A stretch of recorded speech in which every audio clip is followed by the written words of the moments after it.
হিন্দুস্তানের বাদশাহ খাজা বাবা মাহিনুদ্দিন চিশতি, তিনার পীর ওসমান হারুনি, উভয়ে দুইজনে আমার নবী পাকের মাজার মুকাদ্দাসের কাছে গিয়ে আমার নবীকে সালাম দিয়েছিলেন। আল্লাহর নবী মাজারের ভিতর থেকে সালামের জবাব দিয়েছিলেন। খাজা বাবা মাহিনুদ্দিন চিশতি, ওসমান হারুনি, উভয়ে দুইজনে আল্লাহর নবী সালামের জবাবটা নিজে কানে শুনতে পেয়েছিলেন। জোরে বলুন। আমার আপনার পীর ও মুর্শিদ ফুরফুরা শরীফের মুজাদ্দিদে জামান আলা হযরত দাদা হুজুর পীর কিবলা রাহমাতুল্লাহ আলাইহির পীর কলিকাতার জমিনে সুফিফাত আলী ওইসি রাহমাতুল্লাহ আলাইহিকে আমার নবী পাকের সঙ্গে এতটা সুসম্পর্ক তৈরি করেছিলেন, প্রতিটি পলকে পলকে আমার নবী পাকের চাঁদ মুখ নূরানি চেহারা মোবারকটা দেখতে পেতেন। জোরে বলুন। এরা বলে নবী মারা গিয়েছে, মাটির সঙ্গে মিশে গিয়েছে। এরাই বলে নবী দিবস করা যাবে না। কি গো, নবী দিবস করা যাবে না? ফাংশন করা যাবে, জ্ঞাজন করা যাবে?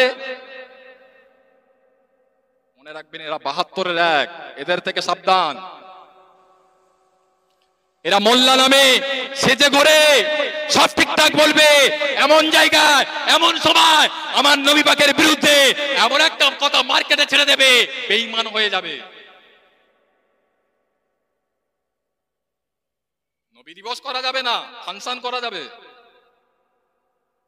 নবীকে ভালোবাসা যাবে না, আল্লাহকে ভালোবাসলেই চলবে।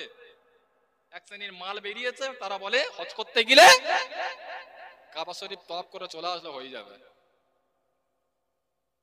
আল্লাহ বললেন আতিউল্লাহ ওয়া আতিউর রাসূল। আল্লাহ বললেন, আয় আমার বান্দারা, তোমরা যদি আমি আল্লাহ আমাকে ভালোবাসতে চাও, আমাকে মহব্বত করতে চাও, আমার রাসূলকে মহব্বত করো। এরাই বলে কাবা শরীফ ঘুরে আসলে হজ হয়ে যাবে। বাবা, প্রথম থেকে যে কথাটা আপনাদেরকে বলছিলাম, নবীকে ভালোবাসেন, নবীকে প্যার করেন, নবীকে মহব্বত করেন। কি গো, নবীকে ভালোবাসবেন। এক শ্রেণীর মানুষ আছে, এরা বলে আমরা নবীকে ভালোবাসি। সত্যি তারা নবীকে ভালোবাসে, কিন্তু নবীর আওলাদের গালাগালি করে। নবীর আওলাদের কেউ মারলে তাকে সাপোর্ট করে। তারা নবীর আওলাদের পিছনে গীবত করে। এরা এজিদের দলের মানুষ, এরা এজিদের দলের মানুষ। যে এজিদ ইমাম হোসাইনকে কারবালার মরুপ্রান্তরে নির্মূলভাবে হত্যা করেছিল। কি গো, এজিদের আব্বাজান নবী পাকের একজন মুহাব্বতের সাহাবা। আর এজিদ আমার নবীকে নাকি ভালোবেসেছিল, পিয়ার করেছিল, মহাব্বত করেছিল। এজিদ নাকি জান্নাতে যাবে। কি গো, আমাকে কেউ যদি ভালোবাসে আর আমার নাতিকে কেউ যদি মার্ডার করে, আমার নাতিকে কেউ যদি শহীদ করে দেয়, সে কি আমার প্রকৃত ভালোবাসলো? বাবা, ফুরফুরা শরীফের মুজাদ্দিদে জামান আলা হযরত দাদা হুজুর পীর কিবলা রাহমাতুল্লাহ আলাইহির সিলসিলার মতদর্শের মানুষ আমরা। কে কি বলবে, কে কি করবে আমার দেখলে চলবে না। আমরা ফুরফুরা শরীফের দাদা পীরকে মহব্বত করি, জান দিয়ে, সম্মান দিয়ে, ইজ্জত দিয়ে আমরা তাদেরকে ভালোবাসবো। আপনি যাকে ভালোবাসবেন তাকে নিয়ে থাকেন। একজন পীরজাদা খারাপ, তাকে বাদ দিয়ে অন্য পীরজাদার সঙ্গে চলেন। এর মানে এই নয় একজন পীরজাদাকে ভালোবাসবেন আর একজন পীরজাদাকে গালি দেবেন, এটা করবেন না বাপ। আমার ভাইরা, নবী ছাড়া রেহাই পাওয়া যাবে না, নবী ছাড়া নাজাত পাওয়া যাবে না। ভালো যদি বাঁচতে চান, নবীকেই ভালোবাসুন। যে নবী পৃথিবীর জমিনে যতদিন ছিলেন আমার আপনার জন্য আল্লাহ পাকের দরবারে কেঁদেছেন, চলতে ফিরতে উঠতে বসতে, এমনকি মৃত্যু বিছানায় আমাদের কথা ভুলে যাননি। সেই নবীকে ভালোবাসবেন না, কাকেই ভালোবাসবেন? কবরে আমাদের কথা ভুলবেন না, কিয়ামতের ময়দানে আমাদের কথা ভুলবেন না। ও জানেরা, যুবকেরা, ও আমার নবী পাকের আদরে এর উম্মাত উম্মাতিরা কান কাড়া করে ঠান্ডা মাথায় কথাটা বোঝেন। কাল কিয়ামতের ময়দানে, মাসারের ময়দানে কেউ কারো হবে না। স্বামী তার বিবিকে চিনতে পারবে না, বিবি তার স্বামীকে চিনতে পারবে না, বাপ তার বেটাকে চিনতে পারবে না, বেটা তার বাপকে চিনতে পারবে না। কিন্তু না না, আল্লাহ পাক আমার আপনার নবীকে এতটা সম্মান মর্যাদা দিয়েছে, আমাদেরকে না নিয়ে আল্লাহ পাকের রহমতের দয়ার জান্নাতে তিনি যাবেন না। কিয়ামতের ময়দানে কেউ কাউকে চিনতে পারবে না, কিন্তু আল্লাহ রাসূল আমাদেরকে না নিয়ে আল্লাহ পাকের রহমতের জান্নাতে তিনি যাবেন না। ও জানেরা যুবকেরা, ও আমার নবী পাকের আদরে এর উম্মাত উম্মাতিরা কাল কিয়ামতের ময়দানে, মাশারের ময়দানে সমস্ত নবী আলাইহিমুস সালাম গণেরা আল্লাহ পাকের দরবারে নাফসি নাফসি করবে। ওয়া ইয়াকুলুনা আদামা শাফিউল্লাহ ইয়াউমাল কিয়ামাতি ইয়া রাব্বি নাফসি নাফসি। ওয়া ইয়াকুলুনা ইব্রাহিমু খলিলুল্লাহ ইয়াউমাল কিয়ামাতি ইয়া রাব্বি নাফসি নাফসি। ওয়া ইয়াকুলুনা ইসমাঈল সবিউল্লাহ ইয়াউমাল কিয়ামাতি ইয়া রাব্বি নাফসি নাফসি। ওয়া ইয়াকুলুনা মূসা কালিমুল্লাহ ইয়াউমাল কিয়ামাতি ইয়া রাব্বি নাফসি নাফসি। ওয়া ইয়াকুলুনা ঈসা রূহুল্লাহ ইয়াউমাল কিয়ামাতি ইয়া রাব্বি নাফসি নাফসি। কিন্তু না না, ওয়া ইয়াকুলুনা মুহাম্মাদুর রাসূলুল্লাহ ইয়াউমাল কিয়ামাতি ইয়া হাবলি উম্মতি ইয়া হাবলি উম্মতি ইয়া হাবলি উম্মতি। সকলে নবী আলাইহিমুস সালাম গণেরা নিজেদের কথা মনে করে কাঁদবে, কিন্তু না না, আল্লাহ পাক আমার আপনার নবীকে এতটা মায়া নবী করেছে, আল্লাহ পাক আমার আপনার নবীকে এতটা দয়া নবী করেছে। হুজুর আমার নিজের কথা মনে করে কাঁদবেন না, আমার আপনার জন্য আল্লাহ পাকের দরবারে কাঁদবেন। জোরে বলুন সুবহানাল্লাহ, আর একটু জোরে বলুন সুবহানাল্লাহ। আরে কি নবীর উম্মত হয়েছে আমরা।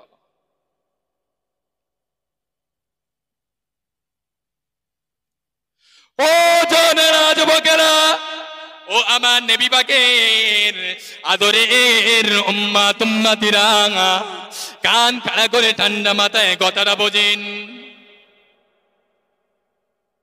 আল্লাহ নবী যখন দুনিয়া জমিনে ছিলেন আমাদের কথা চিন্তা করেছে, চলতে ফিরতে উঠতে বসতে এমনকি মৃত্যু বিছানায় আমাদের কথা ভুলে যাননি।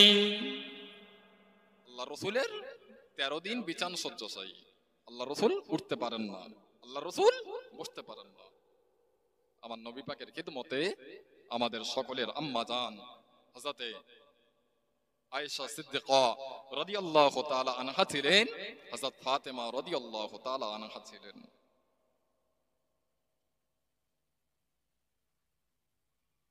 হঠাৎ করে ঘরের দরজায় আওয়াজ হলো। আল্লাহ নবী একবার ফিরে তাকালেন, আল্লাহ নবী বললেন, ও মা ফাতেমা, আমাদের ঘরের দরওয়াজা আই কে যেন ডাকাডাকি করে, ঘরের দরওয়াজাটা একবার খুলে দাও। আব্বাজানের কথা শুনে হযরত ফাতেমা রাদিয়াল্লাহু তাআলা আনহা দরওয়াজাটা যেই না খুললেন, দরওয়াজা খুলে গেল। হযরত ফাতেমা দেখতে পেলেন তিনাদের ঘরের দরওয়াজায় এমন একটা বিকট চেহারাধারী ব্যক্তি দাঁড়িয়ে রয়েছে, এত ভয়ঙ্কর ব্যক্তি দাঁড়িয়ে রয়েছে। ওই রকম মেহমানকে দেখে, ওই রকম ব্যক্তিকে দেখে হযরত ফাতেমা রাদিয়াল্লাহু তাআলা আনহা ঝাবাট করে দরওয়াজাটা বন্ধ করে কাঁপতে কাঁপতে আমার নবী পাকে এর দরবারে হাজির হয়ে গেলেন। আল্লাহ নবী বললেন, মা ফাতেমা, কি হয়েছে মা, ভয় খেয়ে গিয়েছো? হযরত ফাতেমা বললেন, আব্বা জান, আমাদের ঘরের দরওয়াজায় এমন একটা মেহমান এসেছে, বিকট চেহারা, কঠিন চেহারা, আমি ওই রকম মেহমানকে কখনো দেখি না। আব্বা জান, ওই রকম মেহমান যদি আপনার কাছে আসে, আপনার শরীরটা বড় দুর্বল, আপনার শরীরটা বড় জয়ীফ, আপনার শরীর মোবারকটা আরো অসুস্থ বেড়ে যাবে। আব্বা জান, ওই রকম মেহমানকে আমি আপনার কাছে আসতে দেব না। আল্লাহ পাক আমার আপনার নবীকে জানিয়ে দিলেন। আল্লাহ নবী বললেন, ও মা ফাতেমা, ভয় খেও না, ঘেবড়ে যেও না। উনি অন্য কেউ নয়, উনি ওই ব্যক্তি যিনি নাকি স্বামীর সামনে বিবিদের জান কব্জ করে, স্বামী দিবকে বিবিহারা করে রাখে, বিবিদের সামনে স্বামীদের জান কব্জ করে বিবি দিবকে বিবাহ করে রাখে, মা বাপের সামনে বাচ্চাদের জান কব্জ করে মা বাপকে সন্তান হারা করে রাখে, সন্তান পুলেদের সামনে মা বাপের জান কব্জ করে বাচ্চা দিবকে এতিম এসিল করে রাখে। ও মা ফাতেমা, উনি অন্য কেউ নয়, উনি হলেন আল্লাহ পাকের ফেরেশতা হযরত আজরাইল আলাইহিস সালাম। দরওয়াজাটা খুলে দাও। হযরত ফাতেমা রাদিয়াল্লাহু তাআলা আনহা দরওয়াজাটা যেই না খুললেন, ফেরেশতা আজরাইল আলাইহিস সালাম দু পা চার পা করে আমার নবী পাকের দরবারে হাজির হলেন, আমার নবীকে সালাম দিলেন। আল্লাহ নবী সালামের জবাব দিয়ে জিজ্ঞাসা করলেন, ইয়া আকি আজরাইল, ও ভাই আজরাইল কি খবর? ফেরেশতা আজরাইল আলাইহিস সালাম বললেন, ইয়া রাসূলুল্লাহ কি ইয়া হাবিবাল্লাহ, হুজুর আপনার কাছে দুটো উদ্দেশ্য নিয়ে এসেছি। নাম্বার 1 হলো, আপনি যদি আমায় হুকুম দেন, আপনি যদি আমায় ইজাজত দেন, আপনি যদি আমায় পারমিশন দেন, আপনার জান মোবারকটা কব্জ করব। হুকুম যদি না দেন, বেয়াদবি করব না, আপনার কাছ থেকে মুলাকাত করে মুসাফা করে চলে যাব। আল্লাহ নবী বললেন, ও ভাই আজরাইল, আমি রাসূলুল্লাহ দুনিয়া আর ভালো লাগে না, আমি রাসূলুল্লাহ চলে গেলে আল্লাহ পাকের সঙ্গে আমার দিদার হয়ে যাবে। তবে একটা কথা, আমি রাসূলুল্লাহ যদি চলে যাই, আমার গুনাহগার উম্মতিদের কি হবে উপায়? আল্লাহ নবী সর্বপ্রথম গুনাহগার উম্মতিদের কথা চিন্তা করে আল্লাহ পাকের দরবারে কেঁদেছিলেন। জোরে বলুন সুবহান, আর একটু জোরে বলুন সুবহানাল্লাহ। ভাই আজরাইল, আমি রাসূলুল্লাহর দুনিয়া ভালো লাগে না, তবে আমি চলে গেলে আল্লাহ পাকের সঙ্গে আমার দিদার হয়ে যাবে। তবে আমার গুনাহগার উম্মতিদের কার হাওলায় ফেলে যাব? আল্লাহ রাসূল অত্যন্ত চিন্তিত হয়ে গেলেন। আল্লাহ নবী দেখতে পেলেন ফেরেশতা জিবরাইল আমিন আলাইহিস সালাম আসলেন, আল্লাহ নবীকে সালাম দিলেন। নবী আমার সালামের জবাব দিয়ে জিজ্ঞাসা করলেন, ইয়া আকি জিবরাইল, ও ফেরেশতা জিবরাইল কি খবর, কি মনে করে আসলেন? ফেরেশতা জিবরাইল আমিন আলাইহিস সালাম বললেন, ইয়া রাসূলুল্লাহ কে, ইয়া হাবিবাল্লাহ, আল্লাহ পাক আপনাকে চিন্তা করতে মানা করে দিয়েছে। আপনি চিন্তা করলে আল্লাহ পাক স্বয়ং নিজে চিন্তিত হয়ে যান। ইয়া রাসূলুল্লাহ, ইয়া হাবিবাল্লাহ, আল্লাহ পাক আপনাকে চিন্তা করতে মানা করে দিয়েছে। আপনার ওসিলায়, আপনার খাতিরে, আপনার গুনাহগার উম্মতিদের জমিনদার স্বয়ং আল্লাহ পাক নিজে নিয়ে নিয়েছেন। জোরে বলুন সুবহান, আর একটু জোরে বলুন সুবহানাল্লাহ। আল্লাহ রাসূল কিছুটা শান্তি পেলেন। আল্লাহ নবী বললেন, ফেরেশতা আজরাইল আমাকে একটু সময় দাও, আমি রাসূলুল্লাহ আল্লাহ পাকের 2 রাকাত নামাজ পড়বো, আল্লাহ পাকের দরবারে একটু মুনাজাত করব। ফেরেশতা আজরাইল আলাইহিস সালাম বললেন, ইয়া রাসূলুল্লাহ হাবিবাল্লাহ, আপনি এমন কথা কেন বলছেন? আপনি যদি বলেন আপনাকে কিয়ামত পর্যন্ত হায়াত দেওয়া হবে। আল্লাহ রাসূল বললেন, না ফেরেশতা আজরাইল, আমাকে কিয়ামত পর্যন্ত হায়াত দিতে হবে না, আমাকে 5 মিনিট হায়াত দেন। আল্লাহ রাসূল 2 রাকাত আখিরি নামাজ পড়ে আল্লাহ পাকের দরবারে আমাদের জন্য কাঁদেন। আল্লাহ নবী আমাদের জন্য আল্লাহ পাকের দরবারে মুনাজাত করলেন। দোয়াটা কমপ্লিট করে আল্লাহর নবী ইজাজত দিলেন, অনুমতি দিলেন, পারমিশন দিলেন, ফেরেশতা আজরাইল এবারে তুমি তোমার কাজ সমাধা করো। ফেরেশতা আজরাইল আলাইহিস সালাম আমার নবী পাকের সিনা মোবারকের উপরে যখন হাতটা রাখলেন, আল্লাহ নবী একটু কেঁদে ফেললেন। ও ফেরেশতা আজরাইল, আমি রাসূলুল্লাহ সিনা মুবারকের উপরে একটি ভারী পাহাড় চাপিয়ে দিলে ভাই, আমি রাসূলুল্লাহর জানটা সংকীর্ণ হয়ে যাচ্ছে, আমি রাসূলুল্লাহর অত্যন্ত কষ্ট হচ্ছে। ইন্না সাকরাতুল মাউত হাক্কুন, মৌতের কষ্ট অতি সত্য। একটা কুল গাছের কাঁটার উপরে একটা ভিজে শাড়ি যদি শুকোতে দেওয়া হয়, ওই শাড়িটাকে টানলে শাড়ির যেমন কোনো অস্তিত্ব থাকে না, তার চেয়ে বেশি কষ্ট হবে। মুমিন ব্যক্তির জন্য আলাদা, কাফের ব্যক্তির জন্য আলাদা। আল্লাহ রাসূল বললেন, ভাই আজরাইল, আমি রাসূলুল্লাহ অত্যন্ত কষ্ট হচ্ছে। ফারিস্তা আজরাইল আলাইহিস সালাম বললেন, ইয়া রাসূলুল্লাহ, ইয়া হাবিবাল্লাহ, আপনার যেরকম আসানের সঙ্গে, আপনার যেরকম শান্তির সঙ্গে, আপনার যেরকম আরামের সঙ্গে জান মোবারকটা কব্জ করা হচ্ছে, আল্লাহর সৃষ্টির ভিতরে এত আরামের সঙ্গে কারোর জান কব্জ করা হয় না। এ কথাটি শোনার সঙ্গে সঙ্গে আল্লাহ নবী অজর নয়নে সারে সার হয়ে কাঁদতে লাগলেন। ও ফেরেশতা আজরাইল, আমি রাসূলুল্লাহ যদি এত কষ্ট হয়, আমার উম্মাত উম্মাতিরা বড় দুর্বল, আমার উম্মাত উম্মাতি বড় কমজোর, আমার উম্মাত উম্মাতি বড় যঈফ, আমার উম্মাত উম্মাতির জাকান্দানির কষ্টে, সাকরাতুল মউতের কষ্টে তারা ঈমানটাও হারিয়ে ফেলতে পারে। ও ফেরেশতা আজরাইল, আমি রাসূলুল্লাহ তোমায় জানিয়ে দিলাম, আমি রাসূলুল্লাহ তোমায় বলে দিলাম, আমার যত উম্মাত উম্মাতির জাকান্দানির কষ্ট, সাকরাতুল মউতের কষ্ট, সিজ্জাতুল মউতের কষ্ট, আমি রাসূলুল্লাহ আমার সিনার উপর থেকে উঠিয়ে নাও। আমার গুনাহগার উম্মাত উম্মাতিদের আর কষ্ট দেবেন না। জোরে বলুন সুবহানাল্লাহ, আর একটু জোরে বলুন সুবহানাল্লাহ, আরো জোরে বলুন সুবহানাল্লাহ। তাকবীর দেন তো, নারে তাকবীর। এতগুলো মুসলমান জোরে তাকবীর দেন, নারে তাকবীর, নারে তাকবীর, নারে তাকবীর। মহান মিলাদুন নবী জলসা, মহান মিলাদুন নবী জলসা, সিলসিলায়ে হক ফুরফুরা শরীফ, সিলসিলায়ে হক মুজাদ্দিদে জামান, আল কোরআনের আলো, আল হাদিসের আলো, নারে তাকবীর। আমার ভাইরা, ফারিস্তা আজরাইল আলাইহিস সালাম আমার নবী পাকের রূহ মুবারকটা নিয়ে আল্লাহ পাকের দরবারে চলে গেলেন। মুমিনদের রূহ রাখা হয় আলা ইল্লিনে, আর কাফেরদের রূহ রাখা হয় আলা সিজ্জিনে। আল্লাহ আপনার হাবিবের রূহ মুবারকটা কি আমি আলা ইল্লিনে রাখবো?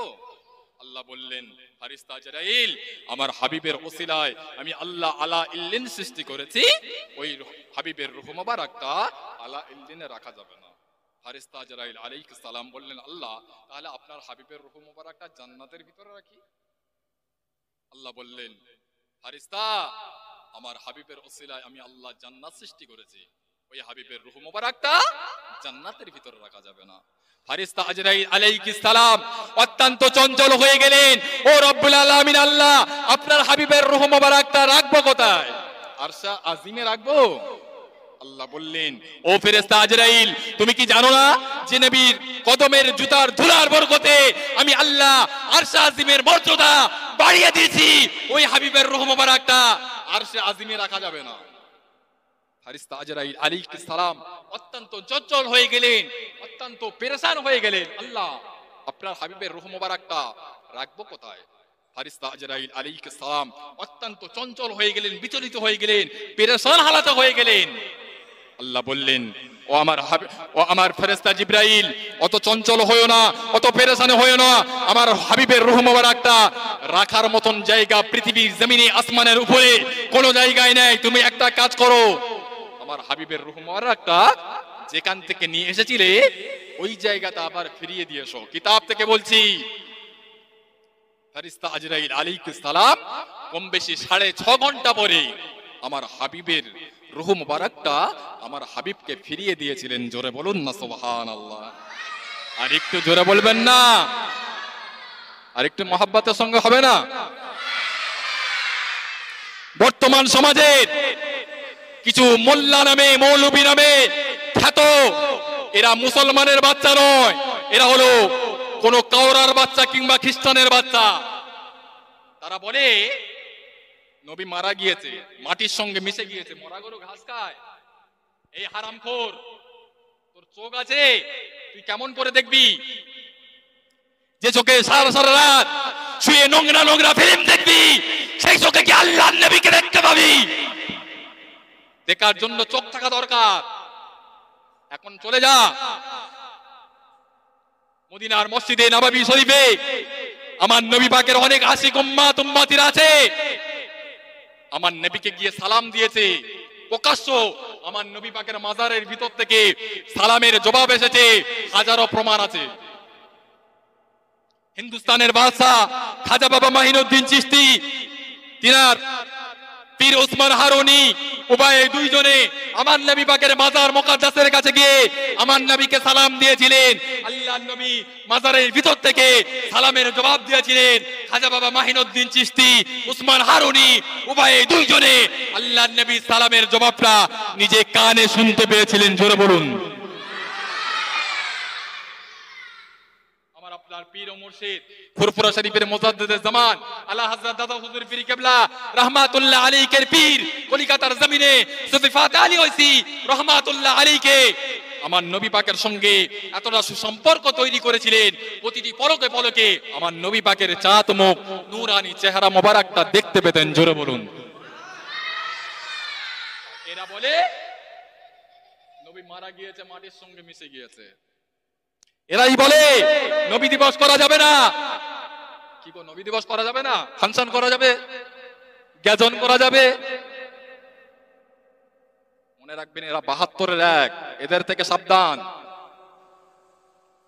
এরা মোল্লা নামে সেজে ঘুরে সব ঠিকঠাক বলবে, এমন জায়গায় এমন সময় আমার নবী পাকের বিরুদ্ধে এমন একটা কথা মার্কেটে ছেড়ে দেবে, বেঈমান হয়ে যাবে। নবী দিবস করা যাবে না, ফাংশন করা যাবে। নবীকে ভালোবাসা যাবে না, আল্লাহকে ভালোবাসলেই চলবে। এক শ্রেণীর মাল বেরিয়েছে, তারা বলে হজ করতে গেলে কাবা শরীফ তওয়াফ করে চলে আসলে হয়ে যাবে। আল্লাহ বললেন আতিউল্লাহ ওয়া আতিউর রাসূল। আল্লাহ বললেন, আয় আমার বান্দারা, তোমরা যদি আমি আল্লাহ আমাকে ভালোবাসতে চাও, আমাকে মহব্বত করতে চাও, আমার রাসূলকে মহব্বত করো।